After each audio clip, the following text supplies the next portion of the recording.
Thank you so much for holding. I am just doing a test. Can you say hello? Hello. Thank you. Thank you. One moment, please. You're going to go back on mute.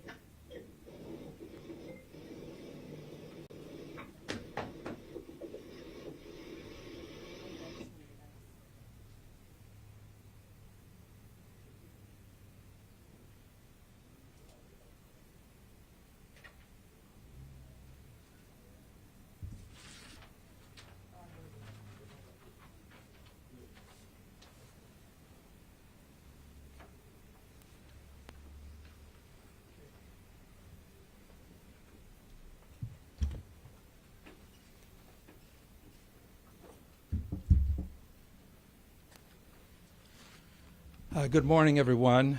Let me thank the press for coming and helping us to get an important message to the masses.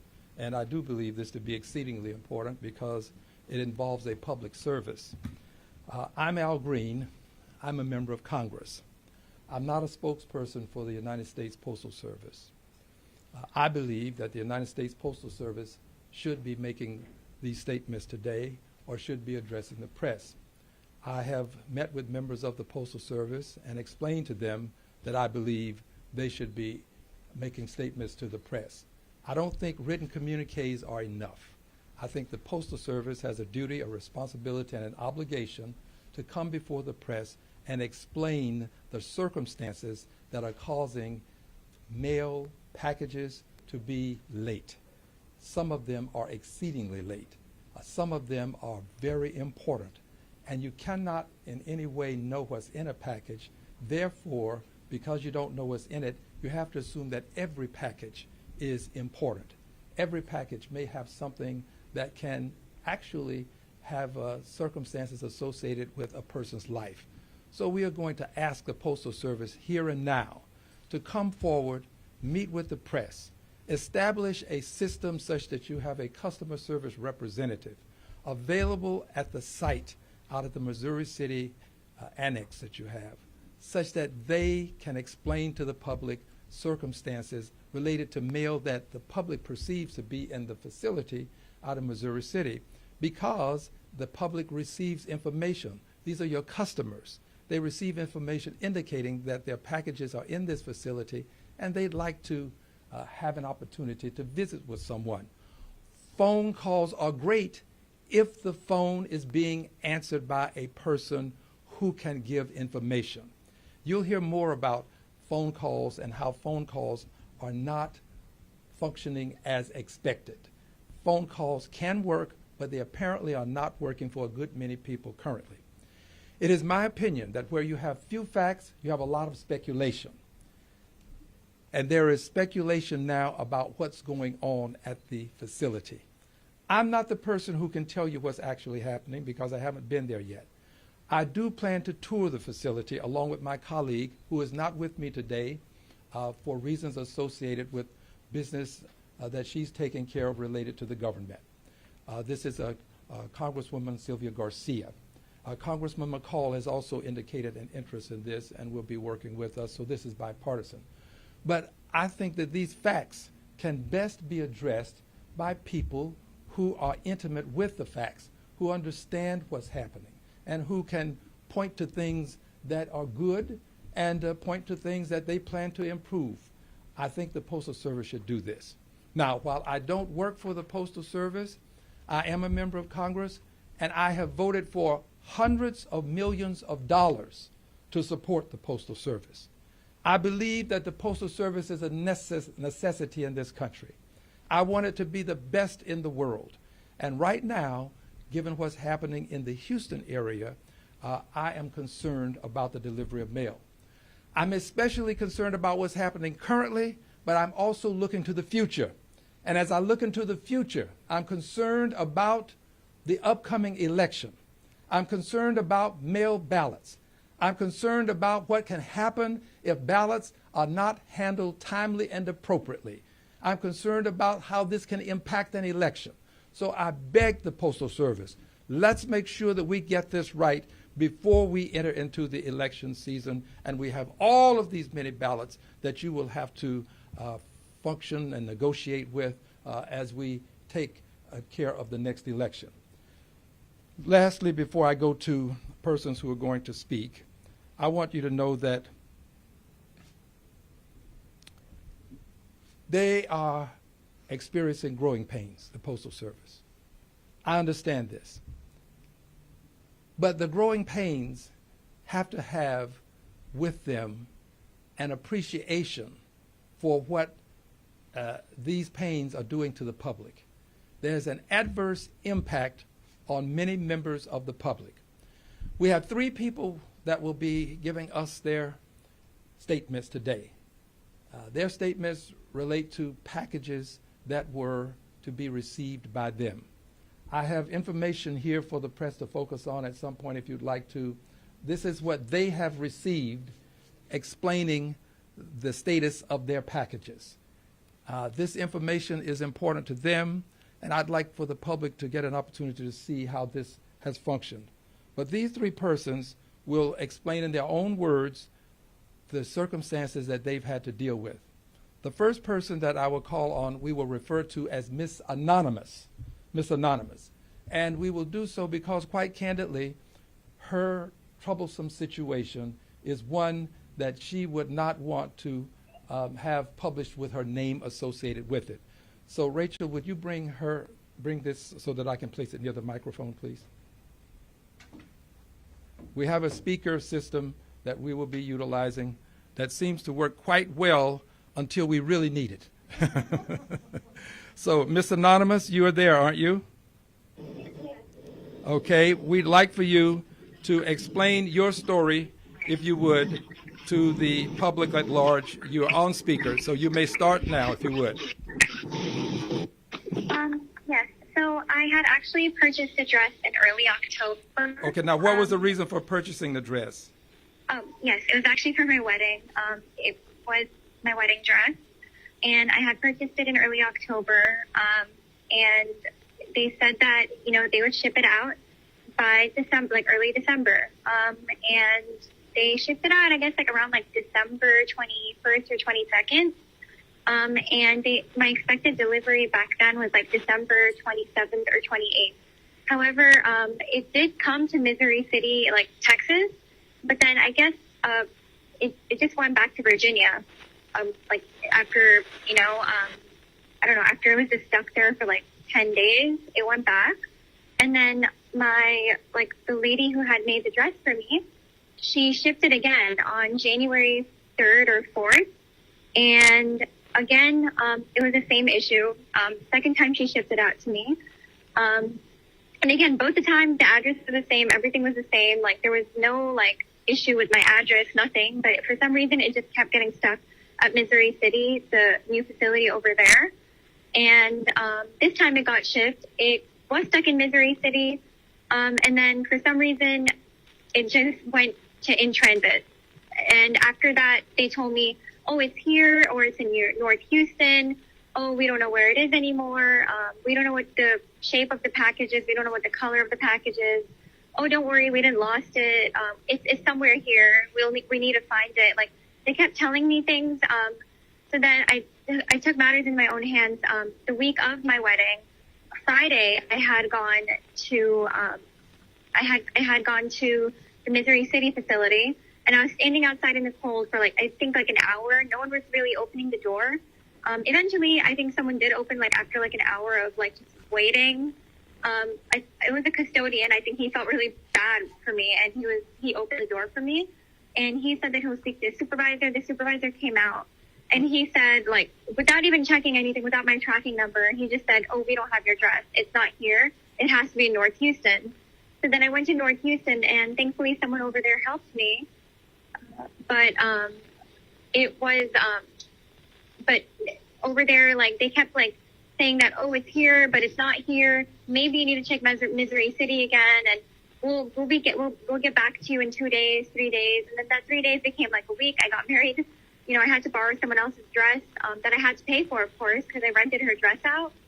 But yeah, it was very eventful because, not only did it kind of, I guess you could say, mess up the biggest day of my life, but I didn't get to ever see that dress. I don't even know where it is. Even now when I check my USPS status, it still says in transit. I don't know where it went. And I bought insurance for the dress, and for some reason they say they only cover up to $100, but my dress was well over $1,600, and now USPS isn't giving my money back.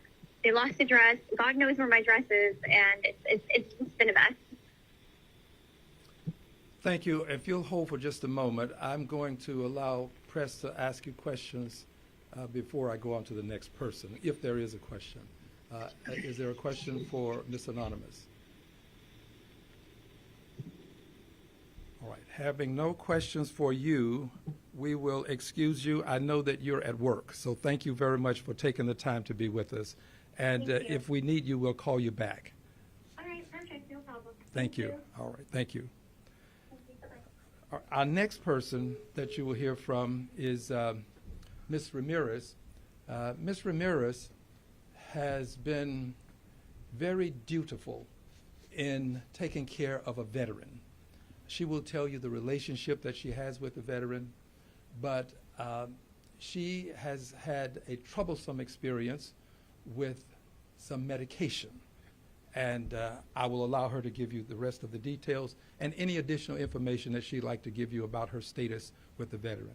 If you would, Ms. Ramirez. Thank you, thank you. Come stand here. Oh, okay, very stand, good. Stand in front of the microphone. Okay, A little more. all right. Okay. Everyone can hear me? Yes. Okay, great. I just want to thank Congressman Green for being the voice for the voiceless, because I've tried just about everything I possibly can, including calling the White House, because I've been my dad's caregiver for 15 years. I already lost my mom. I only have my dad left, so I'm going to fight for him as hard as I can until God decides to take him. Anyway, I just want to say my name is Irene Ramirez. I'm here today because my 89-year-old disabled Marine Corps vet father could not be. He receives his health care from the VA, for which we are grateful, as he receives excellent care there. He has a heart condition which requires daily medications. Without these medications, my father would end up in the emergency room or worse. We requested a refill of one of those medications on January 4th, and it arrived in Houston the next day. It has been stuck in the postal system in Houston for the last 18 days. Calls to the 1-800-USPS number can regularly say the wait hold is 1 or 2 hours or more. But they usually disconnect after more than an hour on hold. Formal online inquiries have USPS asking you to input a 26-digit tracking number, 1 or 2 digits at a time. But once finished, it often runs into unexpected errors.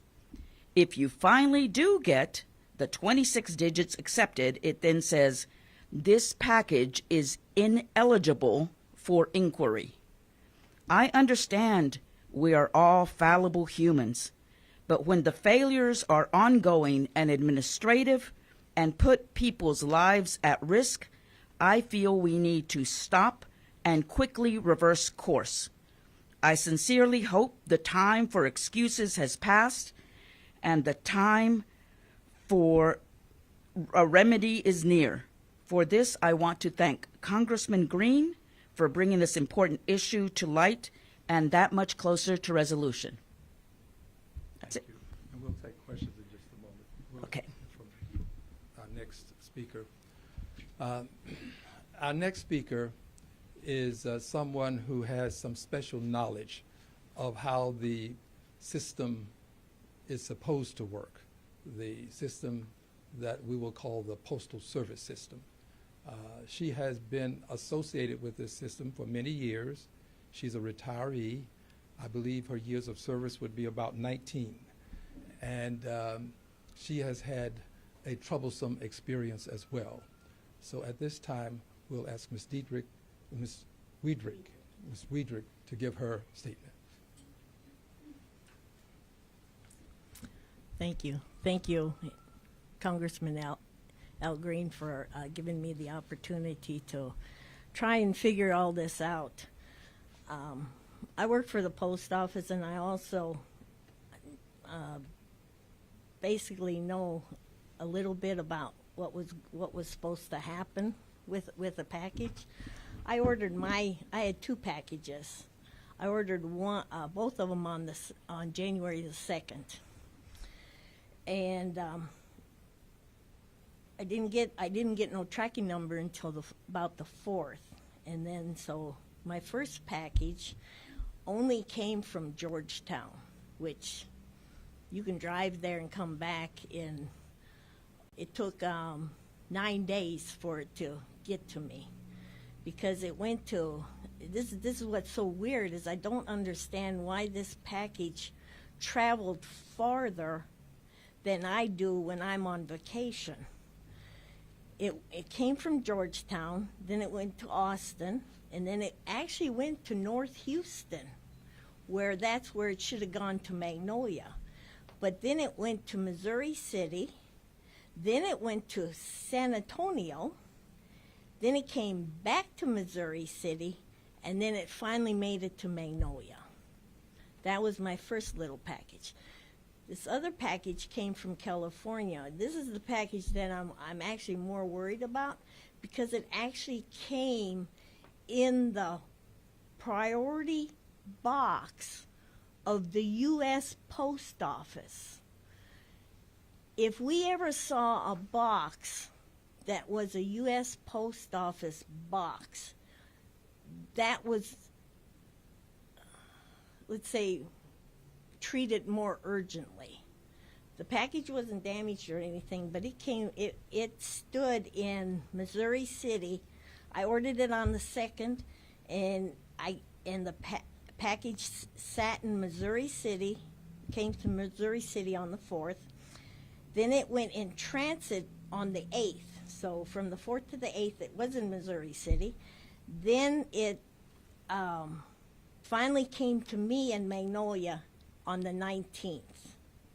I mean, these are just packages that mine was medicine for, because I got the crud like everyone got, and I literally was like I tell people, I coughed so hard that my invisible muscles were hurting. When I laid down, I literally sat up for 3 days to sleep, because when I laid down, I couldn't stop coughing. And so, yeah, my concern is I don't think Missouri City should actually be a distribution center. It never was. That's why we have the big facility in North Houston to actually do all the surrounding cities for this area. I actually didn't do all the stuff she did, because I actually did find the Missouri City telephone number, and I called it, and literally I called it 6 or 7 times, and after the 3rd time, I started counting to see how many times the phone rings. It rings 10 times, and then it cuts you off. Nobody ever answered the phone. Even if you made any calls, you can't talk to anybody. There's nobody there. It's like an abyss. Anyway, thank you. Thank you. Thank you. Congressman Green. Let me thank both of you and return this to you. I am saddened by all of this. There is still much work to be done. After this press event today, Ms. Ramirez and I will go over to the VA. The VA has been involved with her case.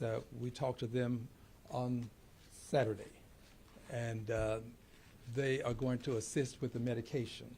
So she and I will go over to the VA immediately after this press conference to see if we can acquire the medication that has been delayed for much too long. We will continue to press for other packages that have not been delivered, and some that have been delivered. We are grateful for the deliveries having taken place. As it relates to the wedding dress, some things can never be undone. This was a wedding. This was one of the most important days in her life.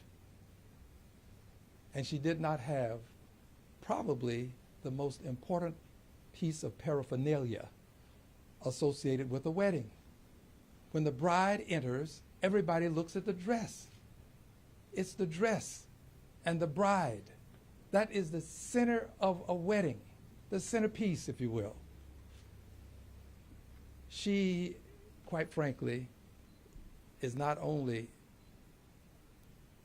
stressed, she's also a person who doesn't feel it appropriate to be public about her personal affairs. We refer to her as Miss Anonymous.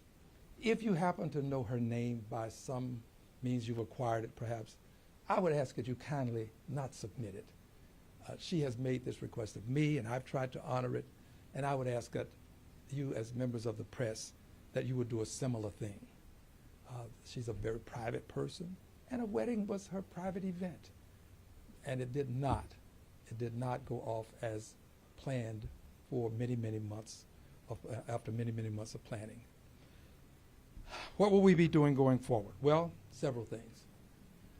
I have my staff drafting a letter that I will talk to colleagues about, and I'm considering sending that letter to the House Committee on Oversight that actually has oversight of the Postal Service. The Postal Service is a quasi-governmental entity. So I will have this House Committee take a look at it, assuming that I choose to go forward after talking to some colleagues. But I think that we may ask in that letter for an actual oversight hearing here in the 9th Congressional District. That's where the Missouri City plant is located. I think it would be appropriate for us to do so given the empirical evidence that we've shared with you today, coupled with other evidence that we have, wherein we have now approaching 90 persons who have contacted our office with concerns. Many others have contacted various stations, television stations, about concerns as well. But I may be asking for a hearing. I will let you know if I move to this point. I really would like to see what's available to be seen before I send the letter. I'd like to see the facilities, the South Side facility and the North Side facility. Ms. Garcia, Congresswoman Garcia, will be with me. As I said, she's not available. She's on government business currently, and she couldn't be with me. If she could, she would. She will probably be with me. I'm confident she will be with me. In fact, I'm going to wait until she returns before taking this tour. Both facilities are important to both of us and important to all of you and all of the population in the Houston area. So we will send this letter. We will also continue to press for someone to answer the concerns of the people who are going to the Missouri City complex. There ought to be someone on site. You ought not go there and have some person just happen to see you and give you information about your package. That's not asking too much of the Postal Service. That's not asking too much of a business that is functioning because it has had a good deal of support from tax dollars. Tax dollars over the years have been used to support the Postal Service, that I support, by the way. I want to keep it functioning, but it has to function as intended. Too many things are going wrong. The Postal Service is not a secret society. It has to be opened up. There has to be transparency. There are people who are paid good money to come before the press, look the cameras in the eye, and answer your questions. I am not that person, but I want that person to come before the press and speak to you so that you can have your follow-up questions and get to the bottom of what's going on.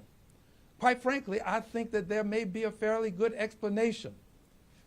I don't think that a good explanation can be a great excuse, but you can have an explanation that is not a good excuse.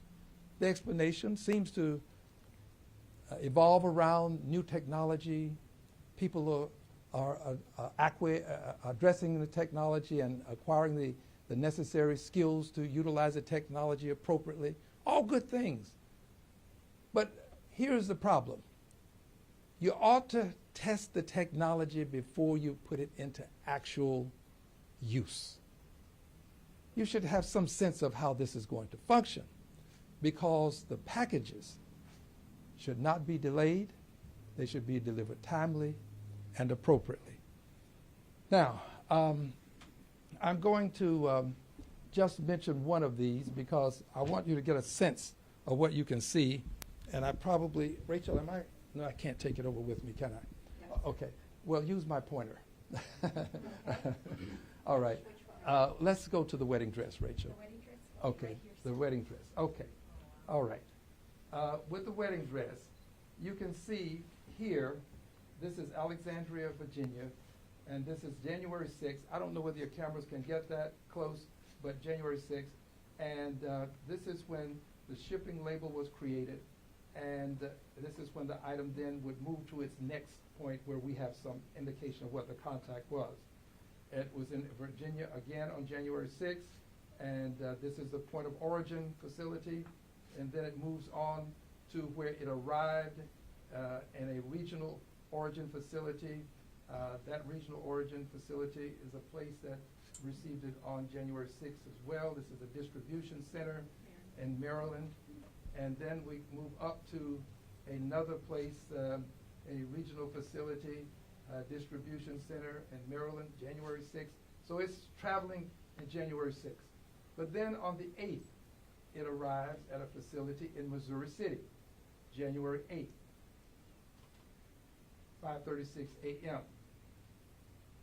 January 12th, it indicates that it went to the next facility, arriving late.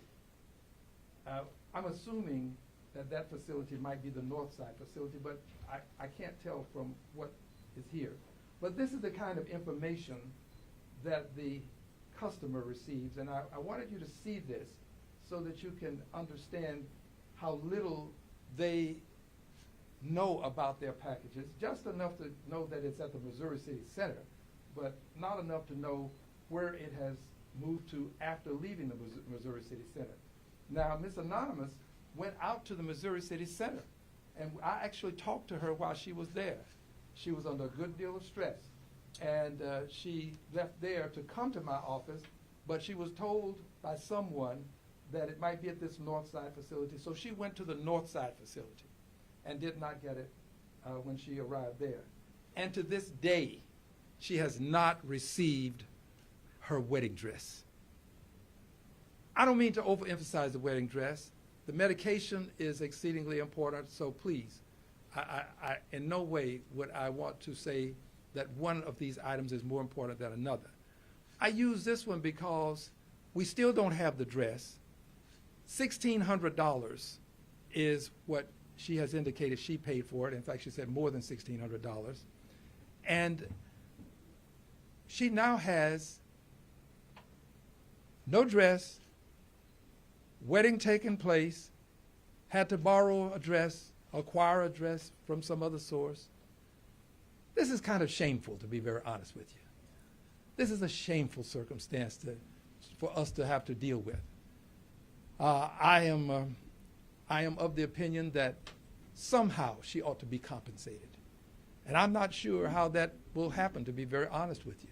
But I just believe that in a righteous world, she would be compensated. So I'm hopeful that she will get some compensation. And finally, before I take your questions, we're going to pass this out to each of you. Tequila, if you would. This document is styled Texas 2 District Delivery Operations. Texas 2 District Delivery Operations.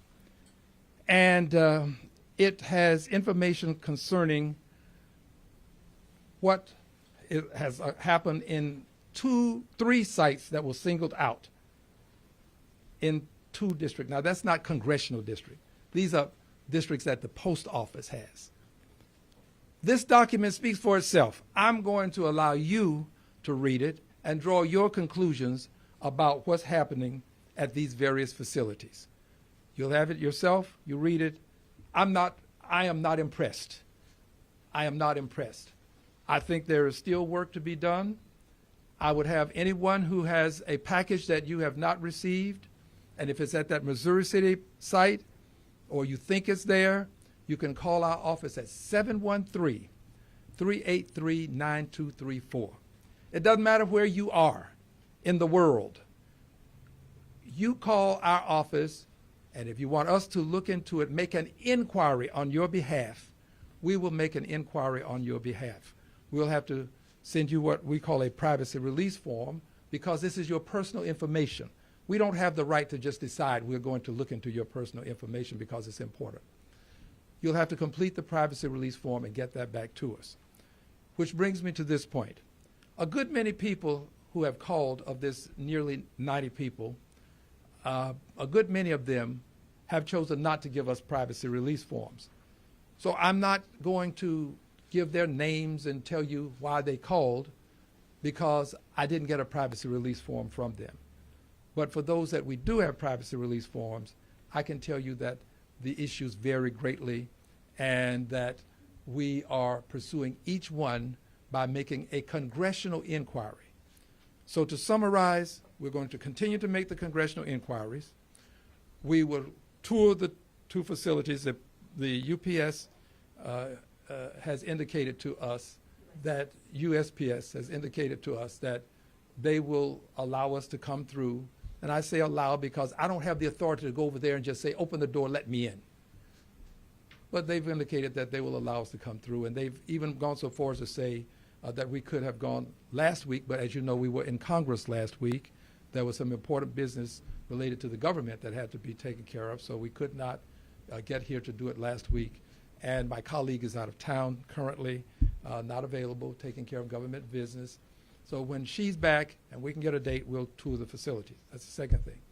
The third thing is we hopefully will not have to send a letter, but I'd like to see the facility. I'm currently drafting a letter because I have enough empirical evidence now to ask for the oversight hearing. And I'll ask for a hearing here if I think it is necessary for us to do so.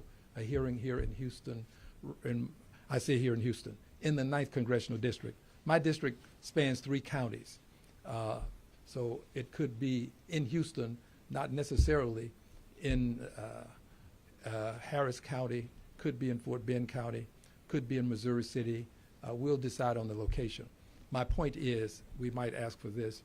And finally, we would want you to know that we believe that the United States Postal Service cannot function or continue to function as a closed entity, responding only with written communications. I think that they should be transparent, and I think that they should come before the public.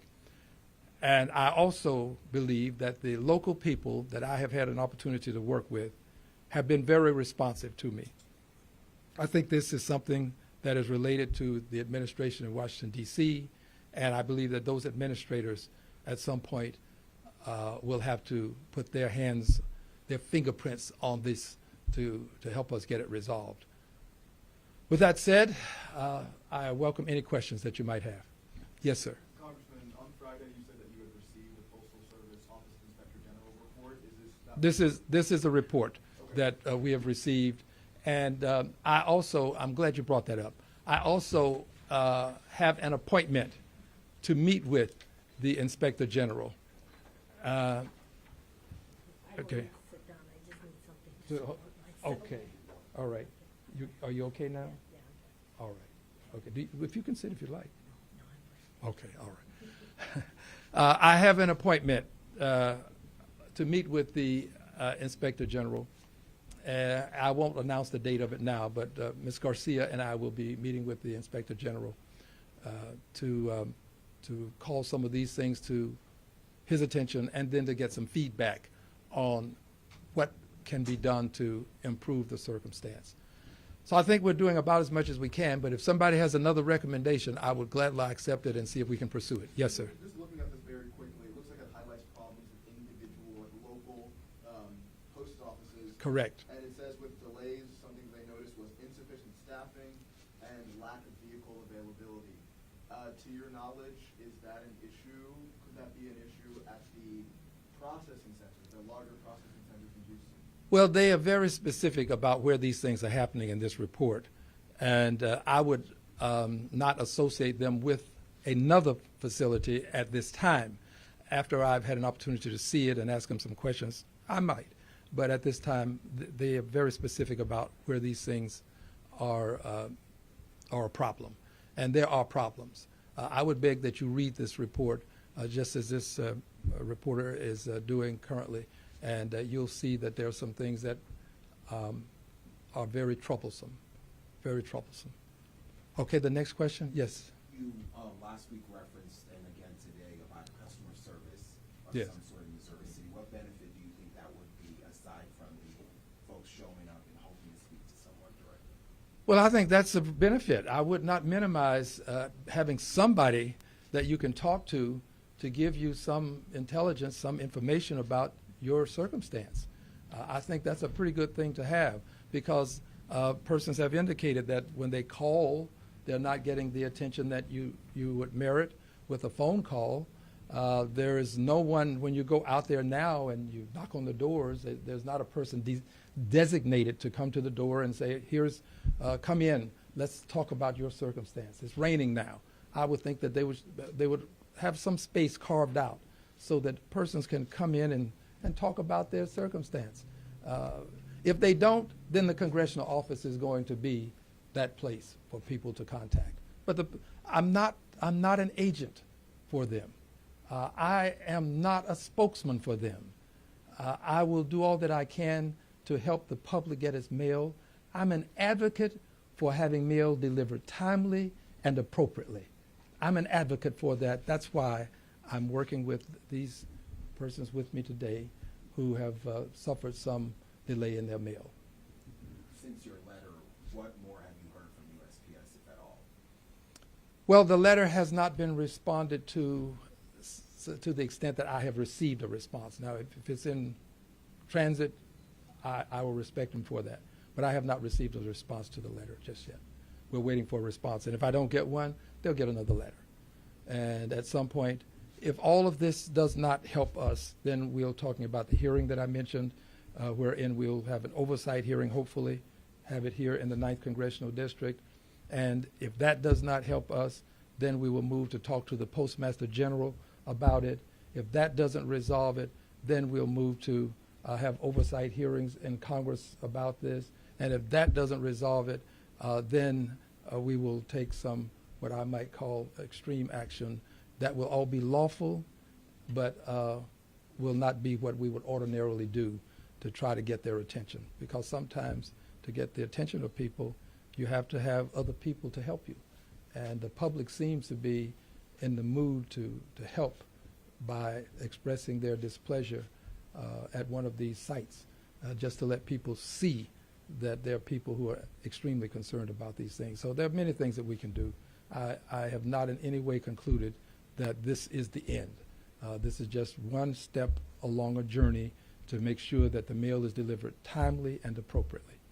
Are there any laws or regulations to protect consumers who are harmed by these package delays, maybe refunds or reimbursements? Well, I don't know. It's quite candidly is the answer. I don't know. I do know this, that aside from the congressional office, there is a Consumer Financial Protection Bureau. I'm not sure to what extent they handle this type of circumstance. I will be looking into that, and I will look into laws that you've called to my attention. But thus far, I've not found a law that deals with redress, and that's what you're talking about. Although I think there ought to be redress. I haven't found any laws that deal with redress. But my search has not been come to conclusion just yet. Earlier you mentioned growing pains within the Postal Service. Can you explain what those growing pains are? There seems to be an increase in volume of mail. This was evidenced over the Christmas holidays when they had more than 20 million pieces of mail. I think it was some 24.1 million thereabout. Don't hold me to that number, please. But more than 20 million, I'm confident. And they indicated that this was growth over last year. They apparently, perceiving that they have this growth, they decided to open this second processing center in the south side of the city. It is my understanding from sources not directly associated with the administration that this center was opened a bit prematurely, that they intended to open it later on, but apparently, for reasons that I cannot explain, they decided to do it as they have done it. I'm concerned, as I believe the public is concerned, about the inundation of mail ballots that they will receive, and or mail related to the election that they will receive. And I want to make sure that this flows as it should, timely and appropriately. I believe that your question is one that can be best answered by someone associated with USPS. They have people who are paid to do this. And I cannot for the life of me understand why they won't answer reporters who want to ask questions. This is not a secret society. It's not something that's esoteric. It should be known to all how it functions. And my hope is that they will come out of those offices before the public and answer the questions. And until they do, we'll continue to take the complaints. Have you heard from any fellow members of Congress around the country that their areas are having these issues too, or do you think this is a Houston area issue? Well, this report deals with what I would call the greater Houston area. I have not heard because I've not made an inquiry. And I have indicated that if I think this is pervasive, then I will say so. But Congressman McCall, who is not from the Houston area, generally speaking, has indicated his desire to associate with what we're trying to accomplish. So my belief is that he has a good reason for this, because he's not on the Committee of Jurisdiction. He is the chairperson of Foreign Affairs. So if it's pervasive, I will let you know, because if it is pervasive, then that means that we really do have to do some things across the country before the election, because the election becomes the acid test for whether your system is going to function as intended. And I didn't want it to be the acid test. I think it would have been far better and will be far better for us to say, okay, what happened at Christmas was the acid test. We didn't quite get it right, but they'll get it right for the election. Even before, Yes. I guess, the November election, we have the primary coming up in a few weeks. Do you think it could be resolved before then? I hope so. Because I don't understand fully the nature of the problem, it would be difficult for me to prognosticate a timeline. I really don't understand the full extent of it. Have There. you kind of stressed that to USPS about the upcoming? Yes. Oh, Congresswoman Garcia and I, when we met with them, we stressed that. Yes, we did. We made it known to them that this was very important. You see, we are not new to this.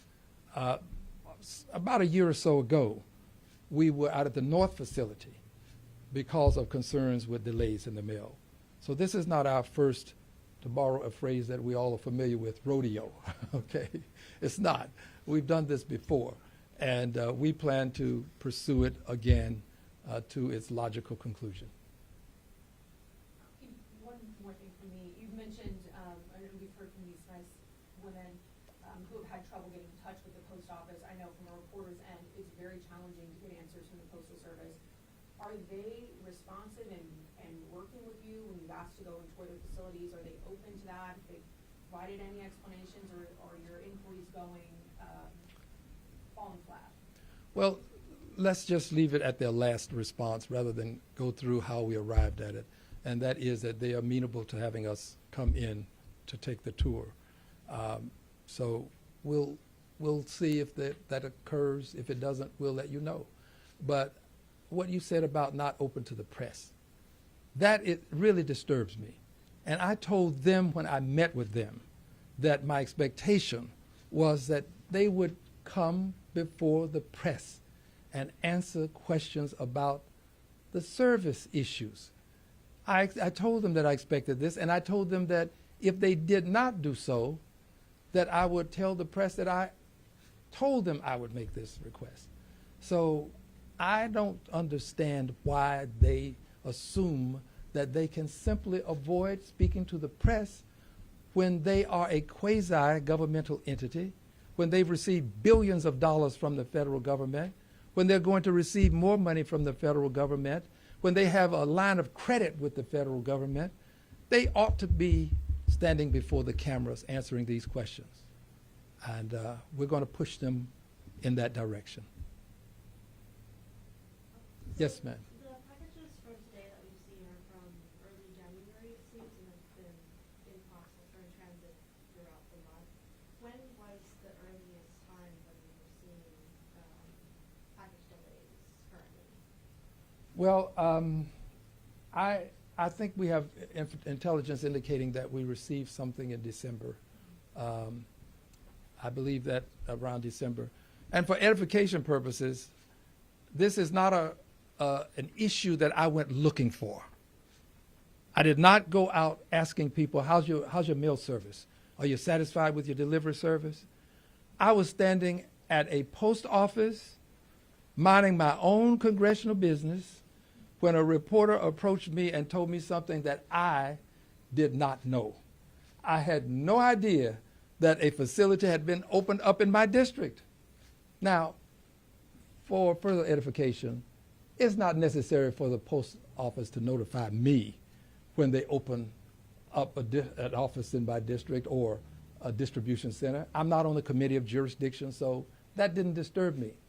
But the reporter, having acquired intelligence about this, approached me as I would expect a reporter to and asked me about it.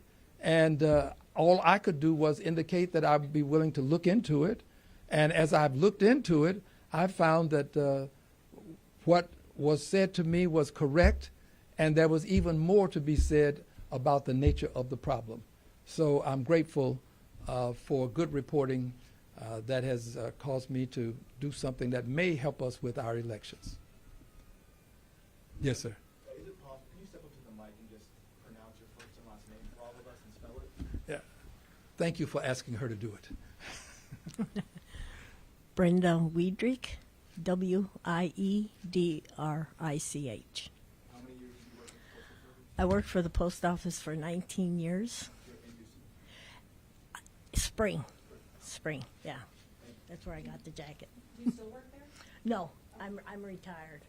I'm too old to work there now. What type of work did you do when you were with the post office, please? Well, I went in as a carrier, and while I'm doing my carrier stuff, I ended up going through 4 rotator cuff surgeries. And how do I put this? You really need your shoulders to do a lot of this work. So my legs became my power horse. And then my knees gave out on me, so I had to go and have a knee replacement. And I already knew with all the things going on that I wasn't going to make it, because after I retired, I ended up getting this shoulder replaced.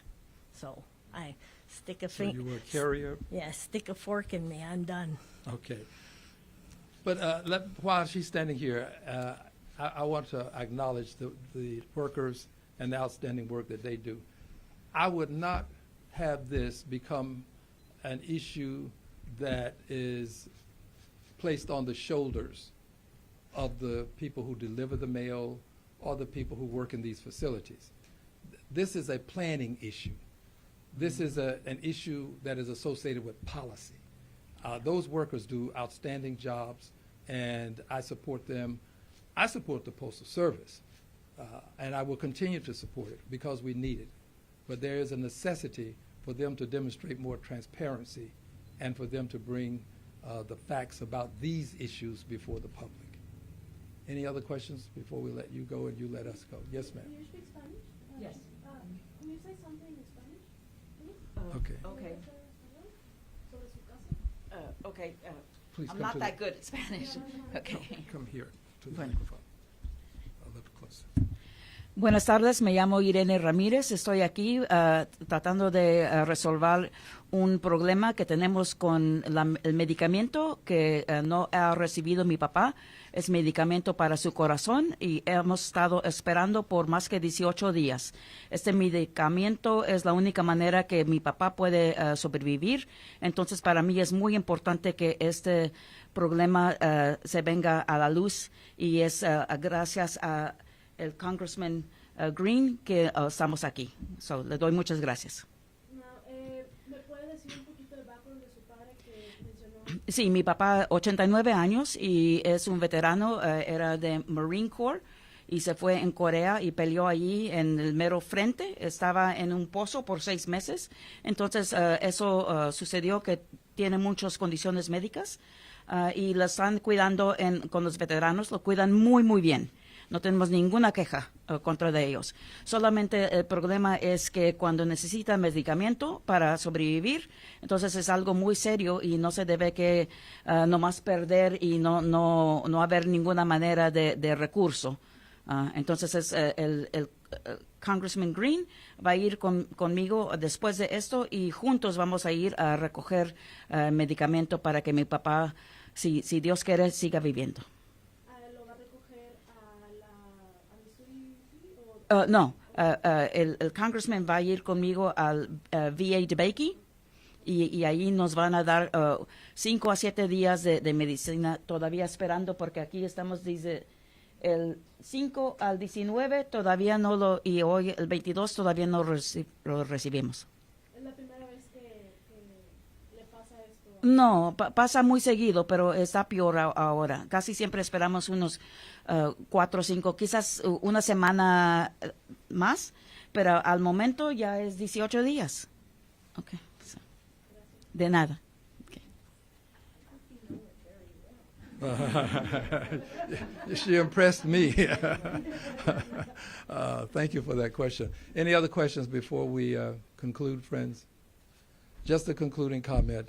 Thank you so much for what you're doing. I believe that this is going to inspire the Postal Service to do something more. I believe your communicating this message is going to make a difference. So I thank you for what you're doing. God bless you, and thank you. This concludes our press event. Okay, sure. She was-